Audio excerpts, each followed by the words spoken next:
तुर्की एक कमीना देश है, ये सबको पता है, लेकिन इतना कमीना होगा ये नहीं सोचा था। वैसे भी इन मुस्लिम कंट्रीज की ओर से उम्मीद भी क्या कर सकते हैं। दरअसल इस समय भारत तुर्की पर अपनी नजरें गड़ाए बैठा है, क्योंकि इन्वेस्टिगेशन की जांच से जो जानकारी सामने आ रही है उसमें अब तुर्की कनेक्शन भी सामने आ रहा है। और अगर सच में तुर्की इस हमले के पीछे का मास्टरमाइंड है तो भारत तुर्की को बेहाल जरूर करेगा। तो सबसे पहले पूरे मामले को समझने की कोशिश करते हैं।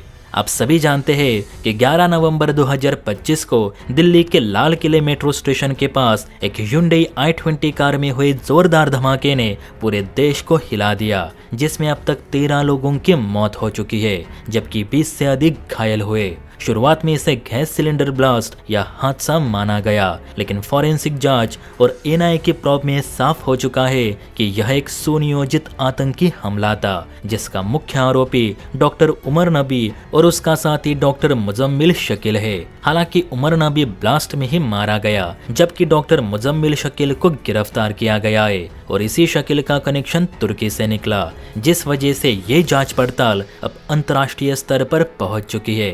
सबसे पहले आपको बता दूं कि दिल्ली धमाका 26/11 स्टाइल सीरियल ब्लास्ट का पहला हिस्सा था। मॉड्यूल ने दिल्ली एनसीआर, कानपुर, सहारनपुर और अन्य शहरों में कुल 4 लोकेशंस यानी Lal Qila, cannot place, malls और रेलवे स्टेशन पर हमले प्लान किए थे, जो कि 26 जनवरी को लाल किले पर बड़ा धमाका करके शुरू करने थे। लेकिन गिरफ्तारियां होने से और प्लान रिवील होने के चलते जल्दबाजी में 11 नवंबर को ही इस हमले को अंजाम दिया गया। अब जांच में तुर्की का नाम इसलिए आया क्योंकि उमर और मुजम्मिल इन दोनों डॉक्टर्स ने 2021 में तुर्की की यात्रा की थी, जहां वे जैश के हैंडलर से मिले, और यही यात्रा रेडिकलाइजेशन का टर्निंग पॉइंट थी। अब रेडिकलाइजेशन का मतलब किसी इंसान का ब्रेन वॉश करके उसे चरमपंथी विचारधारा की ओर ले जाना, जिसमें वो हिंसा, आतंकवाद या समाज विरोधी गतिविधियों को उचित मानने लगे। बताया जा रहा है कि दोनों डॉक्टर्स 2021 में तुर्की जाकर वहां जैश के 2 ओवरग्राउंड वर्कर्स से मिले,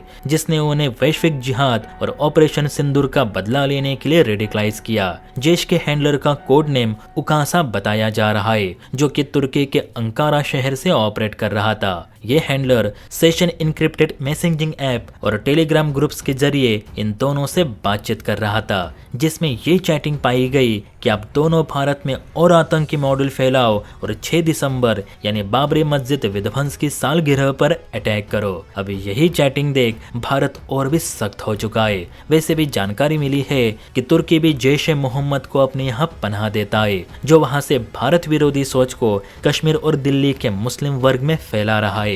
अब भारत इस तुर्की कनेक्शन को और आगे ले जाने वाला है। साथ ही तुर्की को नसीहत भी मिल चुकी है कि तुर्की अगर इस सब के पीछे है तो इसके गंभीर परिणाम तुर्की को भुगतने ही पड़ेंगे। देखते हैं आगे किस किस का नाम सामने आता है।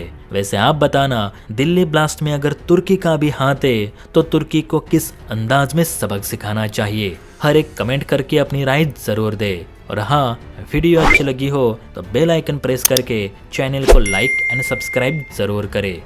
जय हिंद।